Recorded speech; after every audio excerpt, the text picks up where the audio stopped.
Good afternoon, everyone. Welcome to the Thursday, April 22nd edition of MMAOB Daily Podcast. I'm your host, as always, Adam Martin. I'm joined by AJ Schullo. What's going on, AJ? How's it going, man?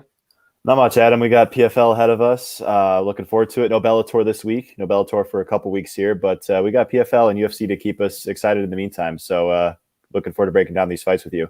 Absolutely. We do have Bellator, I think, 2 weeks from now. It's that crazy card with Romero and Anthony Johnson. So it's going to be amazing. I think it's May 8th or something, or 7th, I believe. 8th is the Dillashaw and there's some crazy fights coming up, man. Like this, like I said at the beginning of the month, AJ, I was like, this month is going to be great for fans because we have UFC one championship, Bellator, PFL. Like it's been a good month of fights. We have the big pay-per-view coming up Saturday. Like it's a good month of fights, and we'll talk a little bit about that later. But we do want to talk about PFL. But you know what? We could talk about Bellator from last week. Like, I don't know. How did you do on your plays? Like, I got to ask you that Julia Budd fight, were you sweating your ass off on that one? Because I got to be honest, I thought the other girl might have eked it out. What'd you think? Yeah, it was really close. To be totally honest with everybody, I actually did not watch the fight from start to finish. I did see bits and pieces, and that was my fear with like the bet. Like the risk with the bet was like, I noted in my breakdown, like if Bud gets a little bit too complacent, she doesn't look to clinch that often. She doesn't look to take the fight to the ground. The fight could be very close and she could lose. Because I always want to acknowledge the other fighter's path to victory. And that's basically what happened. She didn't really look to clinch. She didn't really look to take the fight to the ground. And Silva made a good account of herself. So I'm not going to act like I made this like masterful bet that like just cashed flawlessly. I mean, like, yeah, I got some good closing line value, which I'm always happy with. And I'm happy that I could tip it out to customers at the time that I place it because I beat it by about $10 or so. But I'm not going to act like it was just some great bet or anything like that. But as it pertains to the card as a whole, I did do pretty well. My only losing bet was on Sal Rogers, which I don't regret taking the shot on. I'm not going to act like he's going to win that fight 9 times out of 10. But it is what it is. Good performance by Burnell. He continues to look great.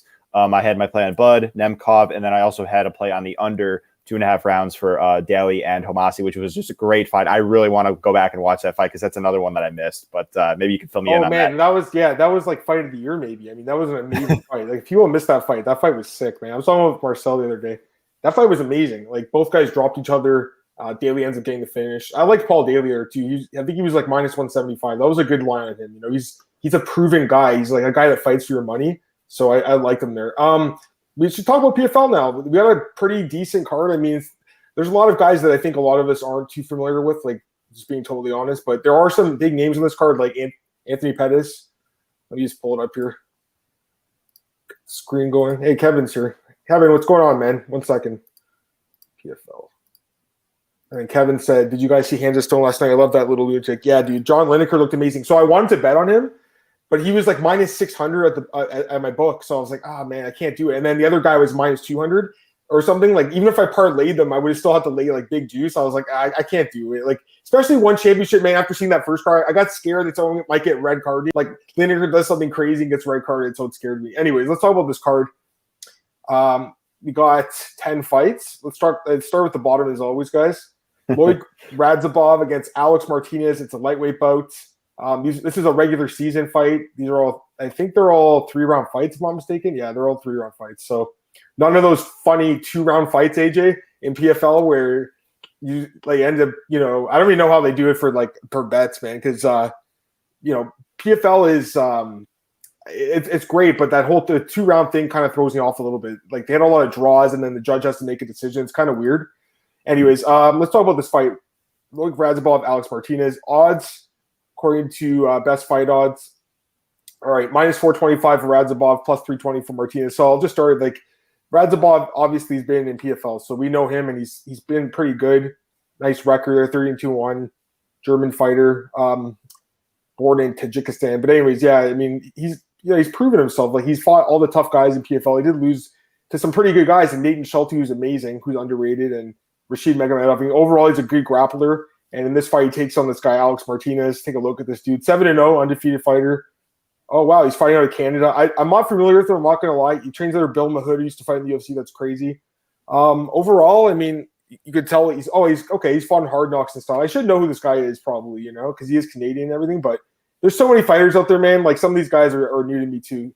But I mean, he's undefeated. But yeah, I just feel like the grappling, right, AJ? Like, I'm pretty sure you're going to feel the same way with this one. Yeah, big favorite here, justifiably so. And this is like unlike some of these Bellator events that we've been having recently. Like these guys actually have like solid resumes, like more than 10 pro fights. Like not so much like last Bellator event, but like the two previous ones. We got some just very experienced guys. You said it off the top, not these two guys, but a lot of these guys in PFL have fought in the UFC. There's guys that are in the PFL that are good enough to be fighting in the UFC. We'll get to Lance Palmer later, Movid Kabilayev. Dude, yeah. I mean, this is just one fight where like this Luick gentleman, I think is how you pronounce his name, could really pop off here. I think he's got a lot of potential, and I think he gets his hand raised and gets the job done. Nice. Yeah. I'm sorry. I got something in my eye. I'm just like rubbing. If you guys were wondering, I'm like, I got something in my eye right now. Hopefully I'll be okay in a second. Give me 5 minutes for an eye poke, guys. Come on. I got poked in the eye here. Yeah, I'm with you on this one. I mean, but like, would you lay the juice, AJ, like per se, or is this one of those fights where you're like, there's no like value really? Like, I mean, that's the line it should be. No. I wouldn't lay the juice on this guy. Same here. I wouldn't lay minus like, and especially for AJ, he's a straight better guy, so like he doesn't want to lay 4 units on a guy that he's fighting an undefeated guy. Who knows? This guy might go there and knock him out. AJ, like really, do we have? We know that Radzhabov should win the fight, but at 4-1, there's just other guys I'd rather invest in at that price. Like for instance, like I'm not going to do it, but like Usman, like if you want to invest 4-1, like that would be the guy you would do it on, right? Because he's a champion. You know what I mean? Like not this guy. But for me, it's I don't know. If you want to do a parlay, I mean, I don't know. I mean, could be someone you consider, but I know AJ's a straight better. I prefer straight bets too. It's just not really the line's a little high for me, man. Minus 425. So kind of pass on that one. Sung Bin Jo against Tyler Diamond here, featherweight. Let's take a look here. Tyler Diamond minus 335. Sung Bin Jo plus 255. Tyler Diamond, he fought in the UFC, I believe, right? If I'm not mistaken. Let's take a look here. Yeah, he had the fight against Bryce Mitchell, lost majority decision, and they let him go, and he's won both his fights. He hasn't fought in 2 years, something to keep in mind. I remember the guy. He's a good grappler, right? Like strong dude, Team Alpha Male product. And then you got Sung Bin Jo. He also fought in the UFC, if I'm not mistaken. 9-1. Yeah, he had one. Yeah, he had they're both one and done. That's crazy, eh? That's kind of random. This fight was, he didn't have a good performance in this fight. I remember this fight because I was like, I was sure this guy was going to win. He just had a terrible fight. I don't know what happened, like the jitters or something, but he hasn't fought in 2 years. AJ, 2 guys that haven't fought in 2 years. One guy's a big favorite. Any interest in this fight? Dude, this is my favorite fight on the card, I think. Like 2 guys that you said former UFC fighters, and I've always been high on Diamond. I just think that maybe he was a little bit too green to be in the UFC when he was in it. And his loss, look at his loss, Mitchell, man. Mitchell's been doing his thing, so that's not a bad loss at all. And, I know on Tough, like he was actually the guy that I picked outright to win that season of Tough. It sounds kind of bold in hindsight, but I actually do believe he's like one of the skill for skill, like the best fighter in that tournament. He just gassed against Cuccinello. It just wasn't his best performance, but it happens. But I'm still really high on Diamond. I think he's potentially like a UFC level guy that we were talking about, like him and Palmer. He's a Team Alpha Male guy, which we've kind of seen like just time and time again. Like all those guys are great athletes and great wrestlers, but they don't always use their wrestling consistently for like 15 minutes of a fight. I mean, we even kind of saw that with Munoz against Pena last time. I mean, he did it early, but not so much as the fight kind of wore on. So I'm really high on Diamond's skill set. I think his path least resistance here is to get the takedown, but I would need to be really confident that he's going to do that to lay that price on him. And I'm just like, could he? Yeah, he could. I mean, Joe was taken down by Tamer, who's seen as vulnerable grappler himself. So he's got a clear path to victory. He can maybe even win on the feet as well. But it's just there's enough variance in this fight to where I don't want to lay the price on Diamond. I would just rather kick back and enjoy. I hope Diamond looks good. I think he probably rolls, but no bet for me. Yeah, he should win. I think, if you're going to lay a number here, I mean, this is a guy you could look at, AJ, rather at minus 335, but like you said, you're going to pass on it. I do think he wins the fight. The grappling advantage should be enough. All right, this fight, I mean, you could probably say the same thing with this fight. Chris Wade against Anthony Dizzy. Odds. Chris Wade minus 300, Dizzy plus 240. I think Chris Wade just grapples this guy and wins the decision. What do you think, AJ? Oh yeah, I do too, dude. And like the thing is like Wade, like I don't even know why he was cut. Like I guess it wasn't. It's kind of a boring fighter. Let's be honest, right? Like to Dana White, anyways. I don't mind watching grapplers. Dana White wants guys that can bang. Let's be honest. That's true, yeah. But like, I mean, when you look at his resume in the UFC, he lost to Makhachev and he lost to Khabibov. Like, those are not bad losses at all. So it's kind of a shame. But like, honestly, I'm pretty happy for the guy because like since he's come into PFL, he's actually He's actually found his way. He's done very well. I remember when he came out with like that flying knee in one of his early fights. It's almost like he took that like that criticism of people saying he was boring to heart and just wanted to go out like on fire, and he did just that. So yeah, he's always a talented fighter. I think he probably goes out and wins. We'll see how he looks here. I think he is rightfully the favorite. Yeah, no, I think this guy minus 300 is a good price on him too. Honestly, like I just think this is just an easy fight for this guy. Anthony Dizzy. I'm sorry, man. I just don't think he's gonna be able to stop these takedowns. Like you don't either, right? Like you expect him to grapple him to death and just win a decision. Oh yeah, a better wrestler should be able to just ride out top control, I think. Yeah. This is kind of an easy fight. But I mean, like it's never easy. But this is one I'm looking at right here. This is a good one because Chris Wade's proven to me. You know what I mean? He's fought so many times, AJ. Like I've seen him fight, and he's good. He wins fights.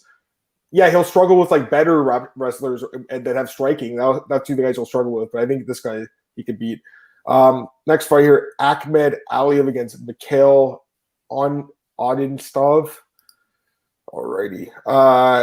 Aliyev minus 135, Odinstov plus 105. Sorry, guys, tough name for me to pronounce. I got to be honest, I don't know too much about Odinstov, but Aliyev, I do remember from PFL the last tournament. I mean, he lost to Chris Wade and Schulte, so like, and he's got good wins on his record, like Diego Brandel, Everest Cadero. Like I remember this guy Ivan George too. Like he has a lot of like experience, man. Didn't look too good in those fights on the ground, but striking wise, I mean, the guy's got some knockout power. And then this dude, 18-2, a 29-year-old fighter, Belarus. Yeah, I don't know him, right? He's okay. So he's been fighting in Europe. This WWFC promotion in Ukraine, there's a girl in Legacy that's in the main event. She also fought for that promotion. So I was reading about that the other day. But yeah, this guy's just, I guess he's new to PFL, man. A lot of experience, AJ, but the lack of, I would say, competition probably. And then, I don't know, I would probably lean a little towards Aliyev because he's at least proven himself a little bit more. What do you think?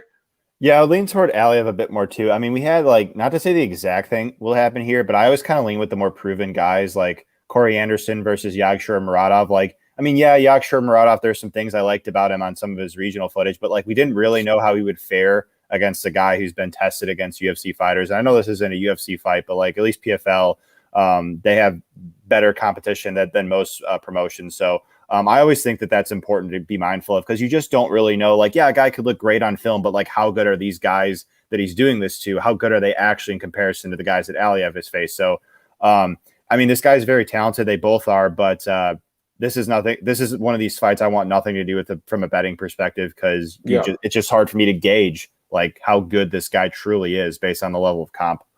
Yeah, no, for sure. And like, I haven't had a chance to do tape study on that dude yet. So, I mean, I couldn't even say, honestly. I've been so busy this week, man. Like, it's so crazy how busy I am right now, AJ. Like, it's just like, it never ends, but I love it, you know? Because I enjoy talking and writing about MMA. So, it's all good. All right, this fight, Joelton Lukerbach against Rausch Manfield. Great names there. Lukerbach, awesome name. Okay. He's Lukerbach minus 255 and then Manfield plus 195. So, take a look at this guy. Peregrino. Oh, he's tons of experience, 34-8, 28 years old. I mean, I'm not too familiar with him. Okay, he did lose to Driscus Duplessis. He got knocked out. I mean, a lot of experience, but again, who's he been fighting? Low-level fights, man. He has fought in ACB. Okay, so he fought, is that Cowboy? No, it's a different Alexander. Who is this guy? Oops. Where'd that go? Okay, now, all right. Yeah, I don't know who that is. It's another Alex Oliver. There's probably a million of them. Yeah. So, okay, he was on Tough Brazil back in the day. Okay, there we go. I got to be honest, I don't remember him, though, AJ, to be honest with you. And we look at the other guy here, Manfio, 11-3. Team O'Gara guy, 29 years old. Okay, he's a Titan FC guy. Okay, I think I remember writing about his lines before. Yeah. Because I used to do some of the Titan FC opening. I don't think we do them anymore, but like back in the day when they had like really good fighters. And he fought in Tough too. Yeah, so two former Tough guys, man, from Tough Brazil. Any thoughts on this fight, AJ? Of all the fights this weekend, is this one you want to bet on? No. And one thing I like to say in general is I think the public like weighs like records very, very raise records very, very highly. Like I think that they're like something to look at, but like if you go to like UFC Pick'em, for instance, like you see the public pick the guy with the better record much more often than not, but we've seen time and time again like you could have a great record, but it's like, who are you fighting against? Like the level of competition is important. And then how you actually look in the fight. I mean, I just don't look at the fact that a guy's undefeated and go, oh, he's undefeated, therefore he's just going to win his next fight because of his undefeated record. There's so much more layers to the fight, right? And there's also another way to look at it. If you look at a guy with a great record or undefeated record and he hasn't faced much adversity, what if he's just one of these guys that, like, when the adversity does hit in a fight, he just totally just wilts? Like, you just don't really know. You want to, we as bettors factor all that in when we're watching film. We want to see what these guys are like under different circumstances. And if I just see a guy that's just been flawlessly knocking everybody out in 60 seconds, like, yeah, that tells me he's got power, he's aggressive, whatever. But what is his cardio like? What is his durability like? What is his grappling like? There's just so many other layers to a fight rather than just looking at a good record and saying like, oh yeah, he's got a good record, therefore he's going to win. So what I'm trying to say with this fight is 34-8 may not be looking at that record and justifying the line. I don't know that those go hand in hand exactly. So if that makes sense. No, I think that was great, man. Like, I think everything you just said, I completely agree with, by the way. So that was some good advice there, guys, I think, from AJ. I think you're right, man. You know, you know what? If I really wanted to do the tape study for this fight, I would, but I'm not too motivated to, AJ. I got to be honest with you, man. Like, there's so many fights this weekend. Like, I'm more focused on the UFC right now. And this guy's a big favorite, so I don't know, guys. It's not something I'm interested in. I mean, this guy, I guess, wins, but there's other fighters in this card that I'm more like familiar with that I would rather put my money on. Brendan Lofton, like this fight, for instance. This is an interesting fight. I mean, it's a pick-em fight, basically. Brendan Lofton versus Shayman Ryan. So, like, if you want to bet on a fight in this card, maybe this is the fight to do it. Brendan Lofton, minus 165. Shayman Ryan, plus 135. I mean, it's a great fight, man. Two former UFC fighters. Brendan Lofton, he fought one fight in the UFC years ago. He fought this guy, Mike Wilkinson. And then he went back, I think, to Europe, and then he came on Contender Series. He had that fight where he went for like a takedown late. He beat Bill Algeo, who's in the UFC now, ironically, right? So the guy who beat him is not, because Dana White said it was a boring fight. But yeah, I mean, he's a overall solid fighter. But man, I feel the same way about Shane Moraes. Like, this guy's a beast too. 11-4, and remember him for the UFC. He had some good wins. Julio Arce, that's a huge win. Matt Sales, overall 3-2. Look what he lost to, man. Andre Felix, Sodiq Yusuff, and Zabit. And he lost to Marlon Moraes. Like, these are tough, brutal fights for this guy. Like, he's good, man. This is a close fight, guys. I mean, if you really want to, like, study a fight in this card and, like, make a good sound bet, this would be it, I think. So what are you thinking here, AJ? I mean, there's a close line. So any value on the favorite, or do you like the underdog? I'm going to be passing on it. I just think it's a fight that's pretty tough to call because I think Laughlin's like pressure and cardio could be a bit too much with Moraes. We've seen Moraes slow down in the UFC, like against Sales, for instance. He's more of like a technical, like fast twitch muscle type guy as Moraes. He's very good at what he does, a Muay Thai striker. He hits fairly hard. And I do think he'll be the sharper striker relative to Laughlin. I mean, I was looking up UFC stats.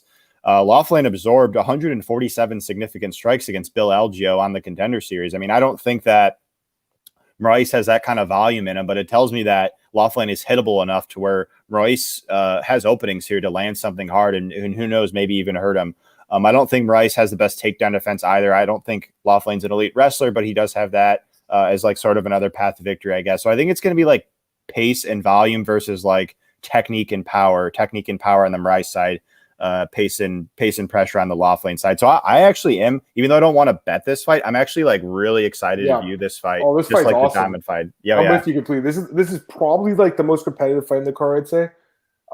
Yeah, I mean, it's tough. Like, I want to have action, but I mean, it's tough, man. Because I guess I would kind of favor Moraes a little bit, man, as a dog, AJ, because I feel like it's such a close fight. So I'd favor him a little bit, but man, it's not even one I want to really bet on, guys. Even though I think that, like, if you have a good lean on it, then you should bet on it because the line's so low.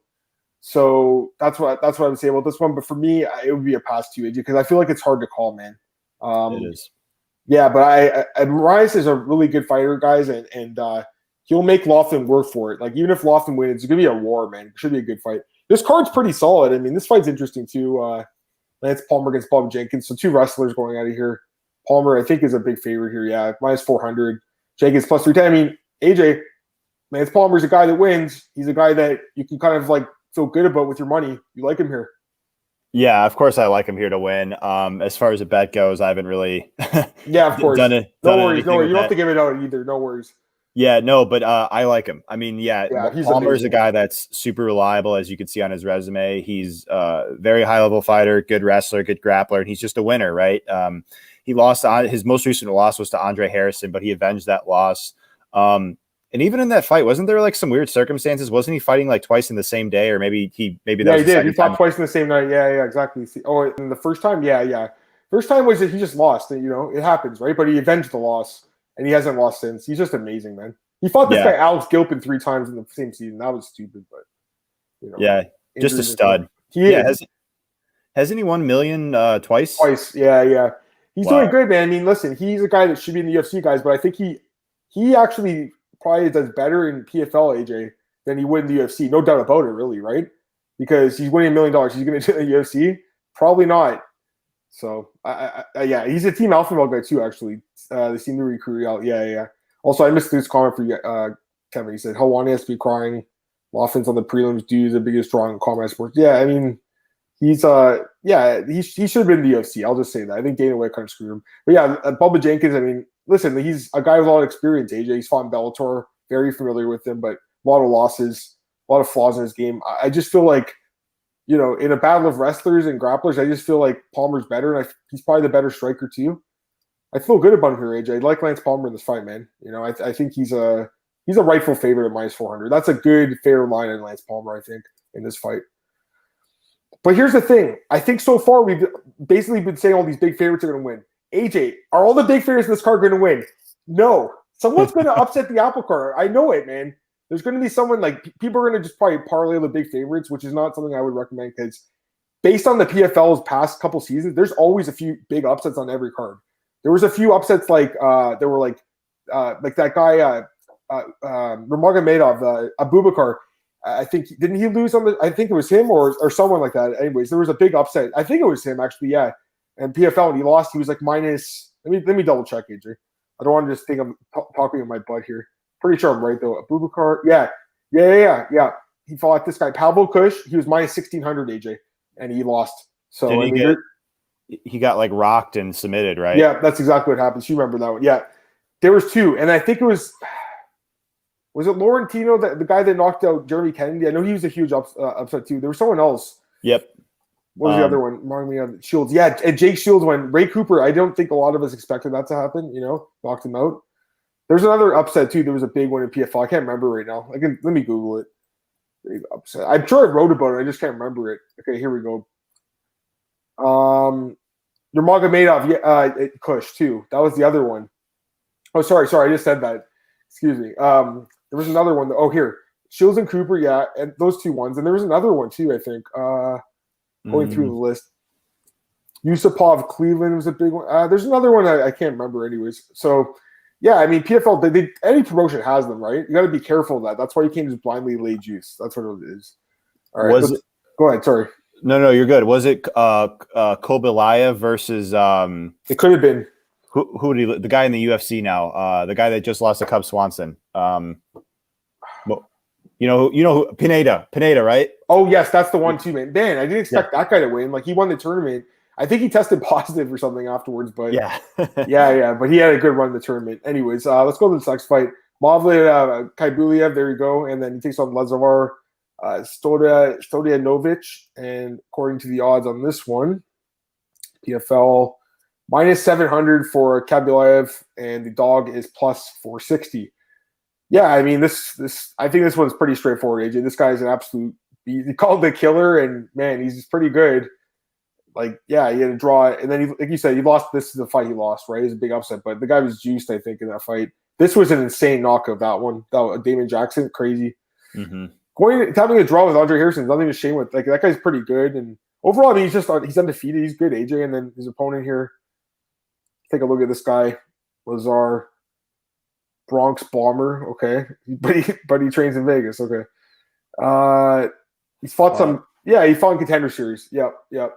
Irwin Very also he fought, so a Titan FC guy, but he has a lot of experience, man. Pat Curry in 2008, so I mean this guy's been fighting a long time. Okay, there we go. I respect that, man. The guy who's been fighting that long, he's getting his chance now, but I don't think it's going to work out very well for him. AJ, what do you think?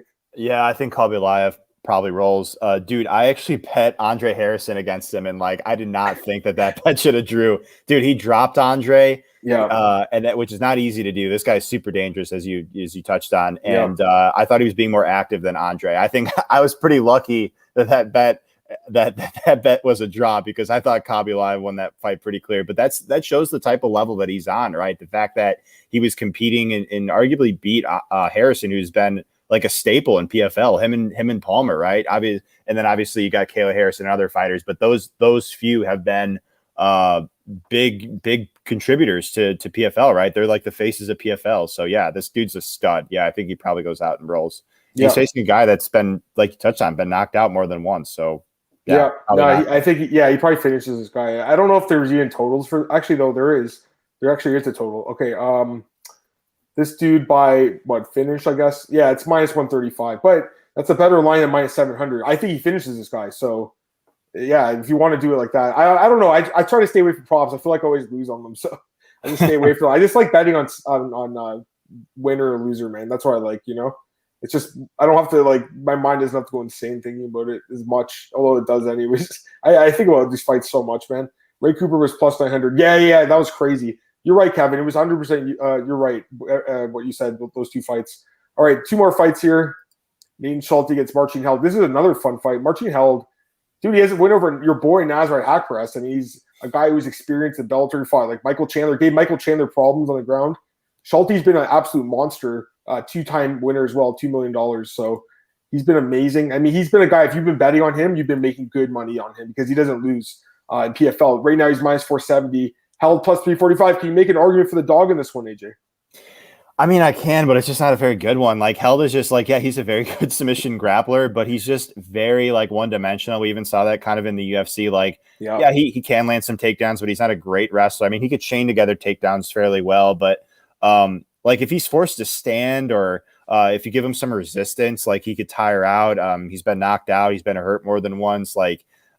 Those are two things that I actually look to fade in fighters in the right matchup. That is fighters that don't have good cardio and durability. And that's part of the reason why I picked against Homasi when he fought Daly last card. Because I had my concerns with Daly's takedown defense and retirement fight, this and that. But we know Daly's really durable. He hits a ton of bricks. And his cardio isn't on the level of Kamaru Usman or anybody like that. But at least he could go 3 rounds. And I didn't actually want to lay Daly money line there just because I thought he was going to get finish Homasi within that 2.5 round mark. But that's something that I don't want to back fighters that have questionable durability, questionable cardio. And while Held isn't straight up bad in any of those areas, he's looked vulnerable there more than once. So I think Schulte, like you said, he's a stud. He probably goes out there and does his thing. Yeah, he should win, but you know what? I gotta be honest. I think Held could win this fight. I wouldn't. I don't think I would lay the juice on Schulte, even though I think he's a great fighter. I think he's phenomenal. He most likely wins this fight. I just don't really see value. It doesn't jump at me to lay -470 on this guy in this fight because Held is a kind of a wild card, man. It's not he's been submitted before too, man. If Held gets this fight around, remember the fight with Michael Chandler in Bellator, AJ? He had Michael Chandler in trouble. So yes, he's super one-dimensional and. Man, he's dangerous though with those heel hooks. So if he just dives for the heel, you never know. Really, it's not really a fight I would run to the window to lay 5-1 on personally. Schulte should roll. Just really don't love the odds. And then main event here, also a big fight with big odds. Anthony Pettis, according to best fight odds, -550. Clay Collard +400. I mean, listen, it's an interesting fight. This is a great fight. Pettis, obviously, first fight in PFL, going for $1 million. He looks in phenomenal shape. He's ready to go. Clay Collard coming back from boxing where he's done really well in boxing. But this is an MMA fight, right? And who's the superior MMA fighter? Anthony Pettis. So I think the line makes sense, but are you in a rush to go lay -550 on him, or do you think the dog at +400 maybe could come through here? I think Pettis probably rolls, but I don't want to lay that price you're kind of alluding to, nudging me. But because with Pettis, it's just he's a great talent. He's really athletic and he's got his kicks that he does so very good. I mean, he's actually a really good submission grappler too. I mean, dude, his submission win over Charles Oliveira looks even better in hindsight. He knocked out Stephen Thompson. Pettis could do it all when he's at his peak, but he's not a great round winner. He doesn't strike at a high rate. He's not a great wrestler either. And so, like, yeah, he's a vastly better fighter than Collard, and that's why the odds are the way they are. But, like, I don't know, maybe Collard just gets in his face a little bit more, throws the higher volume, even though he's not the more technical, better striker here, and kind of wears Pettis out. We've seen Pettis slow down as the fights progress. So I'm kind of making a case for Collard, but still, like, I really think Pettis is just a much better fighter here. That's why he probably goes out here and wins. I don't want to bet him. I don't want to bet Collard, but and Pettis is a legit threat to win this whole thing, right? Yeah. I mean, he's 34 now, but he's not like, I don't think he's like actually like, yeah, maybe he's not like in his quote unquote prime, but like he could still compete with like the best fighters. He just, I think, faced like regression when we saw him lose because he was just facing guys that kind of figured him out, pressured him, took him down, landed more volume, like the Rafael dos Anjos types. And we saw Ferguson do the same thing. Like, he's always been very skilled and kind of the same guy. It's just, I think a lot of people figured out the blueprint on how to beat him, but I don't think Collard has the same sort of tools that those other guys that gave Pettis problems to do it. Yeah, no, I agree with you. Let's take Kevin's question.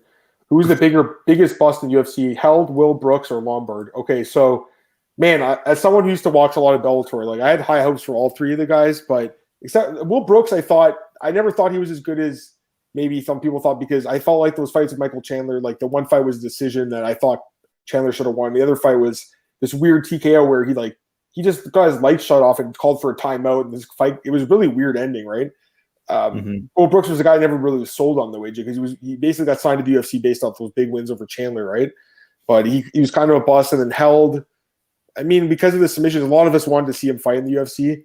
But because he's so one-dimensional, he struggled, right? He struggled, like Diego Sanchez beat him, because a guy like Diego can nullify that grappling, AJ, and can be in top position and win the fight, right? So if you're in the UFC, you have to be able to wrestle. Otherwise, you can't win. Like, that's just a fact. In other promotions, you might be able to get away with it, not in the UFC at the highest level of sport. And then he said Hector Lombard. Hector just was a guy that I think, had obviously been using PEDs. It's suspended for it. I just think, once USADA came in, AJ, he lost like 5 or 6 straight fights. Any thoughts on any of those guys?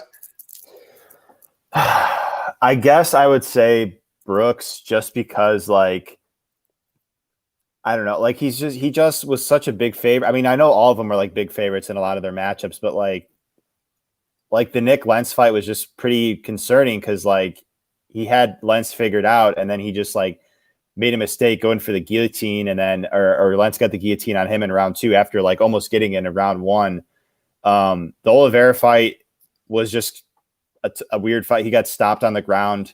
Like, he's just, you could say the same thing with Held, though, because like even like the Hadzovic fight, right? Like, he was winning that fight up until Hadzovic hit him with the knee. So it's actually, I'm picking Brooks, I guess, just because of like the resume, and maybe I was one of those people that was overrating him with the Chandler results, but I really feel like he was the guy out of the 3 that had like the most well-rounded skill set, like could fight 15 minutes. Like Lombard, like, yeah, he's so dangerous, but like we know that the cardio has always been an issue, and we already talked about Held being somewhat one-dimensional. So like I think like Held or Brooks would be, just based on his like well-roundedness and athleticism.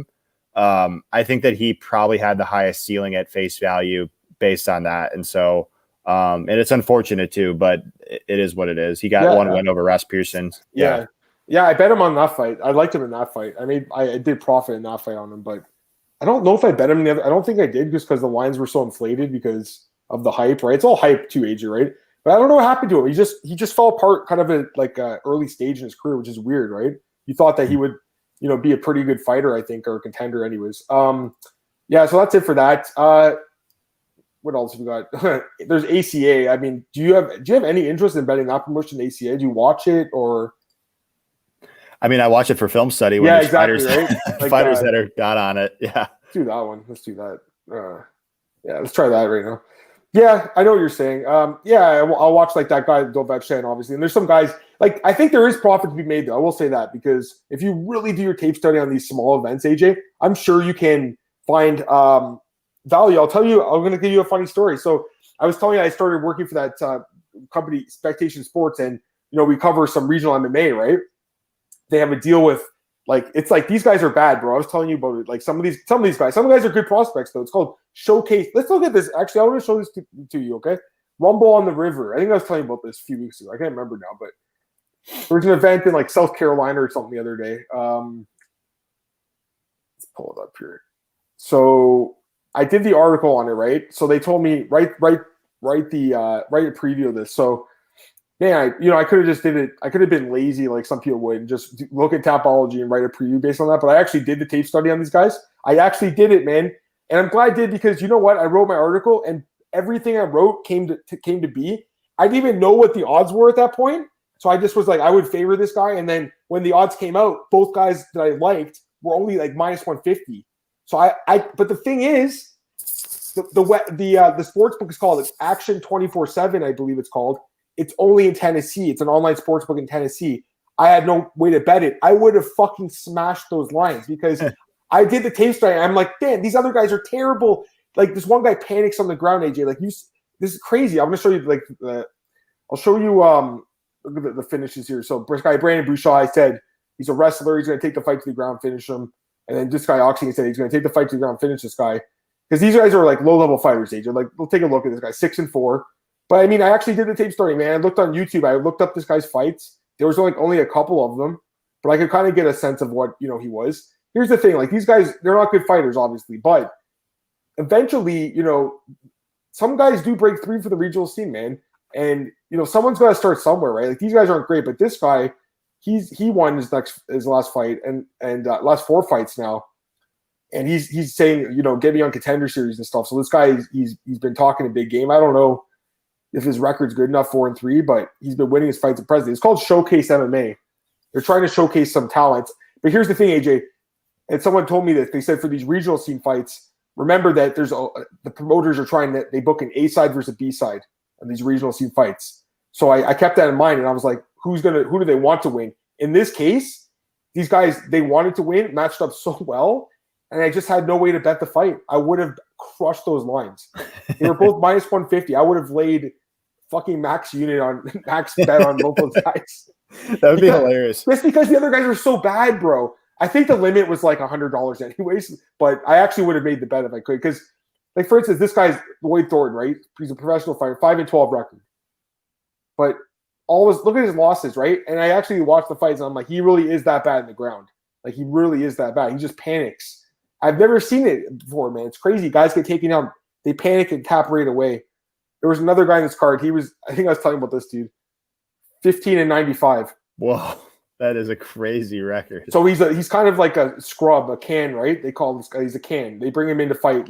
But the thing is, AJ, look at the wins he has. So he has look at his wins and losses, okay? I think he's on like a 35 losing streak or something. Like, look at this. And all the losses are by like first round submission.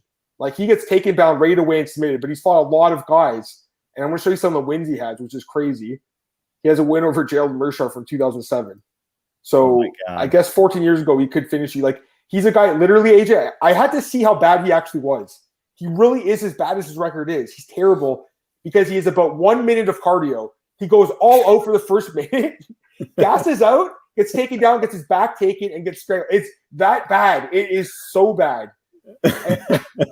But he has some legitimate wins. Like he has the win over Mearshart, and he has a win over Daniel Strauss, who was a former Bellator champion. I know, right? It's crazy. And then he has another win too over. No, it actually doesn't have any more. Look at the losses, though. That's crazy. You know what? Here, I'm going to show you this fight. I got to show you one of them, just to show you how bad he really is, man.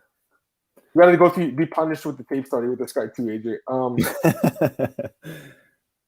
Like, for instance, I guess this fight would work probably. They're all the same. He just gets taken down. You can see, right? Yeah. Okay. So he's a bad wrestler. He gets his back taken like almost every fight, like right away. This happens every fight, literally. Like he just gets his back taken and he just taps out like right away. He's got no heart. He's just one of these guys that he shows up if you sign him to fight something like a young contender or something. If you think you got some young guy, but he's just terrible, AJ. And then the fight's over. Like he just panics right away and just taps. He's hand fighting a little bit. Yeah, and this one he does a little bit. I'll show you another one. But yeah, as soon as he's done. Done. But yeah, he has the most rear naked choke losses in MMA history. Oh my God. He does. He actually does. I think he's like 50 of them. That's over now. Yeah, that's done. This one he actually showed a little bit of heart, but yeah, no, he went to sleep. Oh my God. And then how about Peter Barrett? He fought him too. UFC fighter, as you know. Oh, slippery feet. Yeah. I thought, man, he was winning that fight with Chase Hooper and just kind of gassed out a little bit. He was going to win that fight, dude. He blew it. He was a plus like 300 underdog. But yeah, like it's just the same thing every fight with this guy. He comes out guns blazing, AJ. He just gets his back taken like every fight right away. I'm pretty sure he It may just rain down punches though. Oh, he goes, yeah, he's just gonna rain down strikes. Yeah, there you go. Every fight's like that, man. So he really is as bad as it seems. Like it's, you are what your record says, I guess, and to a certain extent. Although I know we're saying like doesn't always mean that. All right, let's get these comments from Kevin. Speaking of Lineker, my read is Andrade Valentina fight this weekend is going to be a lot like Lineker TJ. I agree completely, man. I think that Valentina uses her wrestling. I like her a lot in this fight, AJ. He's saying AJ like any dogs. Yeah, AJ can't. I don't know how much of a lean he can give because or you can give for UFC. You can give a lean, right? But Bellator, I know you can't, AJ. But is there any dog you like in the title fights? To win, I mean, like, I think there's one I like. I do like one, but I'd like to hear yours. I have an idea who it is, but I probably agree. But I think all the favorites that are favorites are justifiably so around where they are. I can't I did kind of think like when I was looking into tape that Andrade might have just a decent chance based on just her power and physicality dynamic. But Valentina, I can see why you guys like her, is just so physical and so technical. She can have some reach on her as well. And of course, everybody respects Andrade's like what she brings to the table, but like I think this is one of the tougher matchups that she could be put in at 125. Probably the toughest, to be honest, 125 or 115. As for like Usman and Masvidal, you want to know what's crazy to me is like, and this is my opinion, I'm not saying it's objectively right or wrong. I think Masvidal has a better chance to beat Usman at face value than Burns did. Yet Masvidal is a much bigger underdog than Burns was, just because we saw the first fight play out. It's just the MMA betting market never ceases to amaze me. It really doesn't. But anyway, and the reason why I think that is because Masvidal could fight 5 rounds that we've seen. He's we saw Burns just essentially gas after round against Usman. But anyway, and he's more durable. But anyway, Rose, I would say, has the best chance of the 3. Do I outright favor her to win? No, but like, it's not a blowout of a fight. I mean, like, it's probably going to be contested on the feet. They're both technical. They both move well. They both have power. They're both defensively sound. Why I favor Zhang is I think she's got more variety as a striker. And I also think, like, in terms of like her kicks and everything, I think she could attack the leg of Rose specifically. We saw Joanna do that. And also like the cardio, like Rose doesn't have bad cardio, but she does slow down. Like, we saw her slow down against Joanna the second time. We saw her slow down even against Andrade in round 3 of their second fight. Zhang, I don't think her cardio is like elite, but like she showed she could go a hard 5 rounds against Joanna, win the 5th round, at least in my opinion. Seemed like that way. So that's why I think Zhang is the favorite, but like she's not that much better than Rose. Would I be shocked if Rose pulled off the upset? No, but like I generally think the odds should be where they are, but I want to caution people with like, because I feel like when you see such a clear result like Usman going out there and did what he did to Masvidal the first time, I don't want people to again use that L word, the lock word, because Usman won the first time. He's not a lock. There's ways Masvidal can win this fight. You could argue Masvidal gave Usman one of the tougher fights of his UFC career on 6 days short notice. So I don't like people saying like, oh, Masvidal's got no chance. He does. Masvidal is a very game fighter. So I favor Usman, but like Masvidal is going to show up and be game as he always is. Masvidal like never gets blown out in fights ever. So like the largest blowout he got taken in was the first Usman fight, but like that wasn't as dominant as some other Usman fights like he had against Woodley and some other guys that he had in the come up. So even though I favor Usman, I don't want to use that logic like he can't lose. No, Masvidal's got a chance here. So yeah, no, I agree. I mean, I'm like I said, I'm not going to bet on Usman, man. I don't think I can do it. Like I do think he wins, but just the line is so high, and I don't know. There's other spots in the card I like better. I like Valentina though. I think she does win that fight. I think the line could be higher in her fight. Personally, I just don't think that Andrade will be able to stop the grappling because she always has that to bail her out if the striking's not going well. That's why I like Valentina in the spot. She's so well rounded. But the other fight, AJ, man, I think Rose really has a good chance to win this fight, man. I think this fight's like a coin flip. I've always underrated her. I didn't pick her in the first Joanna fight.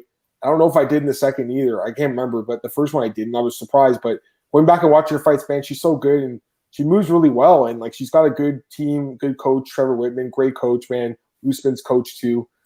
So I feel like she can come in here with a good game plan and win like a decision on points, man. Just kind of play a cat and mouse game with Zhang. But obviously there's risk to that because Zhang is a beast and it's not really someone you want to bet against. But I gotta be honest, like I would rather take Rose here as a dog because I think this fight's really close to even.